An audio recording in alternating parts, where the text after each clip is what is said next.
All right, hey everybody. I'm here with Darren Katz and Philip Langenberg from No Guts, No Galaxy, and they are like the masters of MechWarrior Online's community resources and whatever else you guys do. Just introduce yourselves and let us know kind of what you're here for. We actually consider ourselves community building specialists. But my name is Darren, like you said, and this is my podcast partner, Philip here. Hey, what's going on, guys? My name's Phil, and like Darren said, I don't know if you call us the one-stop shop, but we're trying to be. I mean, for pretty much anything BattleTech MechWarrior related, especially, with MechWarrior Online coming out, we wanted to be the positive influence in the community. Indeed. That's awesome. And I guess I'll get right to it, because without a community, these free-to-play games are seriously, they're done for. So what you guys are doing are actually really important, and it's really great for new players because they're not going to feel intimidated coming into these games. They're going to feel encouraged. Yeah, we've played a lot of games over the years, especially myself. I mean, Phil's definitely played a lot, but I'm a little older than he is, and I've definitely noticed a trend, even free-to-play games, where if you had a really strong community, basically the shelf life of a game lasted a lot longer. Community and people being supportive and helpful really makes a big difference, and that's because we love this intellectual property, the MechWarrior and the BattleTech universe. We wanted to be that, at least be a big part of the positive community for this game, so that we could play it for as long as possible, basically. Yeah, and one of the things that I see in games nowadays is the community is what makes you want to play the game. Like, the gameplay and should be the reason the game should be the reason you're playing, but it's sort of like the driving force behind it. And I like the fact that community members are able to do so much nowadays and to help sort of drive that, and so be that positive, fun experience. And that, sometimes, especially with us BattleTech MechWarrior fans, like, we grew up with it. So to have that sort of connection and that sort of love and that feeling inside of, like you grew up with this and you watched it evolve. It's a small part of who we are. Yeah, it's huge. So that's like the driving force behind communities. And I just feel like when you see positive communities out there doing multiple things, it's really awesome. So that's what we're trying to do. That's awesome. And you guys have become such a great resource for new players, because there are a lot of little things in this game to get used to. Where would you guys recommend people start, as far as learning the game, how to get better, and any just encouragement, on how to stick with it?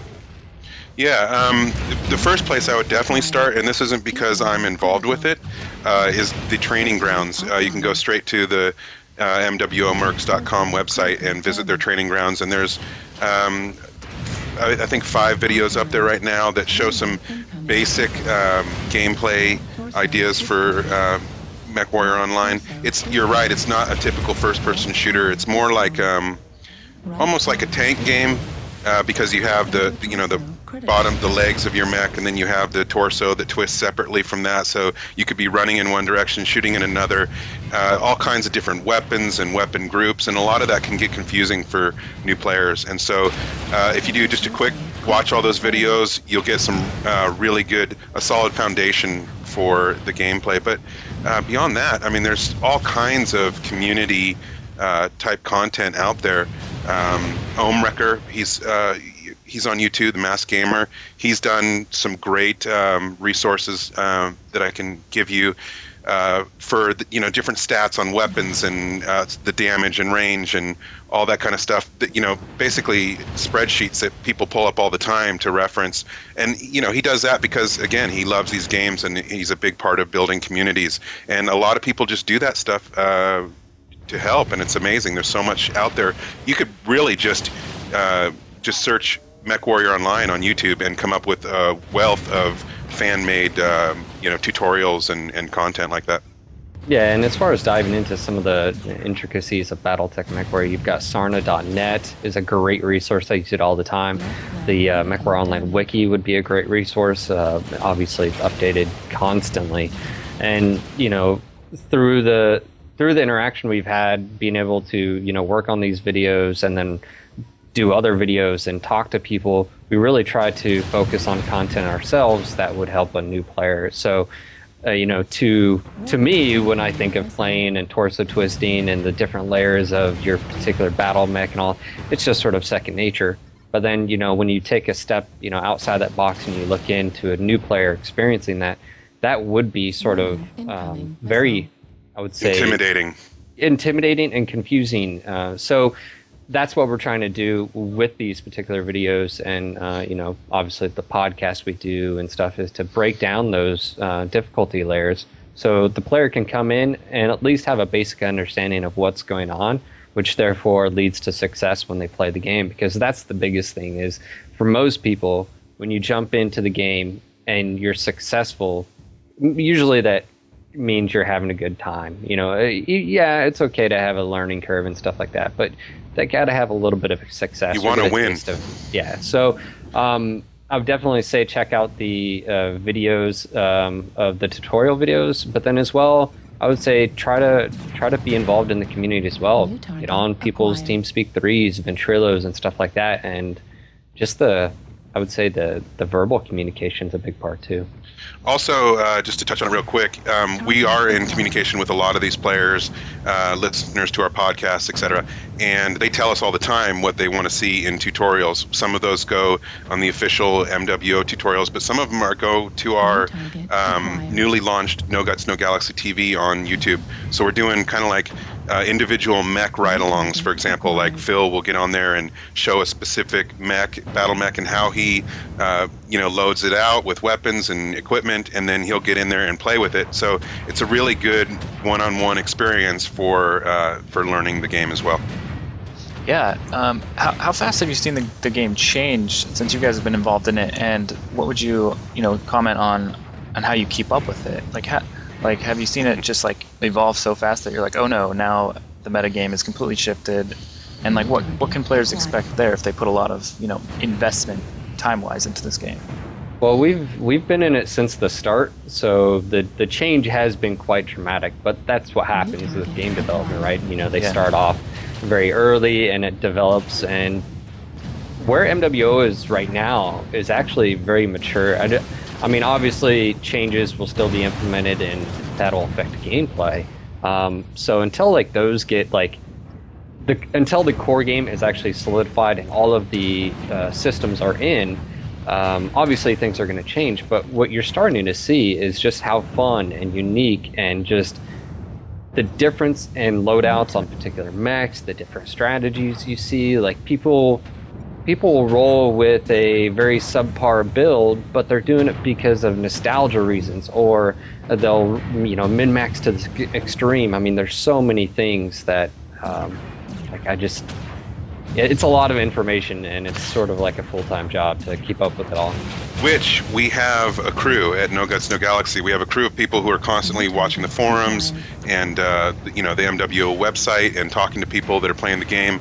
And so we're pretty much right on the cutting edge as far as changes being implemented. And so honestly, and I'll self-promote. Our podcast is a great way to keep up on all the latest changes, how they affect the game, and so forth. I'd recommend for sure people checking that out. We release one every week, and it's always got the latest news. Yeah, and we also sit down with the devs as well in one of our podcasts. It's the Mech Devs and Beer podcast. Sometimes we're covering stuff as far as MechWarrior Online. Sometimes we're talking about other things, and we also have presence. Usually Garth Earlham, the community manager, is on our podcast to help answer questions, and really, it's the only avenue that I know of out there that allows you to ask a question live, via voice and get an answer. Direct access to the devs. No one else does that. You guys should absolutely be self-promoting, because if people want to be involved in this game, they need to basically keep up with what you guys are doing, because you're doing such immense coverage of it. So that's pretty awesome. Thank you. Yeah. One of the things that I had a lot of trouble with starting out was finding, I knew I had a role to play on the team, but the mech I bought, I didn't understand what it was until a little bit later. So it's like, don't know, is there anything you guys could touch on to like help people understand how they fit in, and depending on what mech they buy, maybe that's sort of the role they're going to have to play, and tell them to like Can be cautious about that, you know? can I ask what mech you purchased? So I purchased a Hunchback. Mhm. It's like a medium, and I wasn't quite sure. Before I upgraded my engine, I was a little too slow to be fast and being able to run around, and so I was just getting owned, and I didn't understand that I could redistribute my armor to the rear, where it's basically just nothing at the default config. So Yep. yeah, like I was having a lot of problems with that. I don't know, is there anything you guys can help out with new players just to like get them aware of the difference in roles they can play and stuff like, you know, stuff like that? Sure, Phil. You want to touch on role warfare? Yeah, it's actually sort of like layers of a cake. And what I mean by that is your role isn't just defined by what mech you're in. Now, granted, that may sort of lean towards a specific type of role, because if you're in a big, slow mech, obviously you're not going to be running around in the front lines because, it probably took you a while to get there. But the weapon systems determines your role. A lot of the times, how you implement those weapon systems. And what I mean by, like, okay, so we just talked about the mech, and your speed may be a factor. Your weapon systems, if you go with long range missiles, well, as soon as you cross over to that 180 meters and closer, you basically negated your weapons. So having long range missiles, you're basically in a support role. But then, also having other systems like autocannons and lasers and stuff, they allow you to engage the target up to, point blank range. So, like, knowing those little nuances, knowing that, short range missiles have an effective, range from 0 to 270 meters. And it's a lot of information. So usually what I do is actually tell people to try a medium to heavy mech and use medium lasers or projectiles to sort of get an idea. Or if you'd like to, a good support role is to have LRMs, but it's one of those trade-offs, because if that's all you take, and you're gonna usually be caught, in the open and sort of vulnerable. So again, your role is determined not only of like your actions on, but the mech and the weapon systems, and then basically how you employ those as well. Yeah, LRMs are so sexy. That's like I want to just be firing off tons of missiles in the air, watch them go far. But it's like, yeah, then you're not in the midst of battle all the time. So I look at it a Yeah, little bit more simply in that I break it down into fast mechs, slow mechs, and then support mechs and brawler mechs.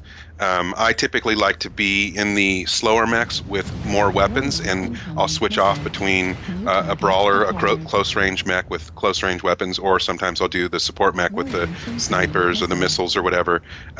Phil, on the other hand, is much more of a fast mech player. He likes to flank and run through and create confusion, and he's better at that role. So a lot of times it's also just finding out your play style and what works, and experimenting with maybe the trial mechs or whatever to try some different sizes and see what is best for you. yeah, and the role warfare even goes another step because of the sort of pillars of MWO. You've got information warfare, you got mech combat. Well, information warfare is a big thing right now because of basically light mechs sort of doing that scouting role. And because of the current system with sensors and radar and stuff, it basically allows a light mech to not just be a mech on the field. It allows you to be basically the eyes and ears, pick up targets. You can even run ECM, so it basically blocks your signature and stuff like that. There's a lot of cool stuff like that, and people are starting to see that, and it does take a while. So on the last note, as far as a new player, I would say get involved, watch the videos, and if you can, get involved with a community as far as like on a voice comms. It literally dynamically changes the game experience, and I know this from experience, and I know this from dealing with new players to MechWarrior Online, getting them on TeamSpeak 3 or getting them, on a voice comms. Literally, it's a It's a whole night other and day. game. Yeah, it's a night and day difference. When you're organized and communicating with each other, you will most of the time, have a major advantage in a battle. yeah, that's true. I was playing mostly pickup groups, and you could tell when someone had an organized crew on the other side. They'll roll you. Oh yeah. I guess I won't want to take up any more of you guys' time. But it's been awesome. And tell me, like, give your plugs. Tell everybody how to find you guys, and what to expect. Anything coming from the future or wherever you guys think you'll be in soon. Oh yeah. Sure. So obviously our website is nogutsnogalaxy.net. We do a ton of stuff. First, we've been doing this for over a year. We started last October in 2012. 11. Wow, it is 2011. Yes, wow. See, I mean, it's been going on so long. And obviously, we're a Battletech MechWarrior podcast. So we talk everything. We talk MWO, we talk MechWarrior Tactics, we talk Tactical Command, MechWarrior Living Legend, like everything Battletech. And we also do a comic strip. It's the Critical Hits comic strip, which is really awesome. It's been a big hit.